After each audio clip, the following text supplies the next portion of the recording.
Maswerteng gabi po mga ka-STL. Narito na po ang resulta ng STL Isabela para sa araw na to, second draw. May 17, 2025, araw ng Sabado. Naway ang mga natayaan niyo pong mga numero kanina ay manalo nawa ngayong gabing ito, 7 PM. Kaya kunin niyo na po ang inyong mga tickets. Narito na po ang resulta.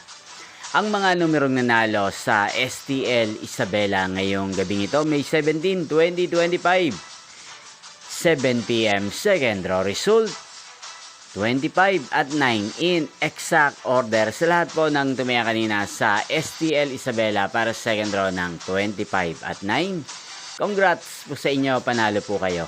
At ngayong gabing ito sa STL Isabela, atin pong i-shoutout si Ate Alpine ng Isabela na nanonood din po sa channel na to. Shoutout po sa inyo, Ate Alpine. Sana po ay nasa mabuti kayong kalagayan. Sana iswertehin din ang mga numerong tinatayaan nyo sa STL Isabela. Inyo pong napanood ang resulta ng STL Isabela sa channel na to, Roderick Hernandez TV. Magkita-kita pong muli tayo bukas ng 1:00 ng tanghali. Thank you for watching.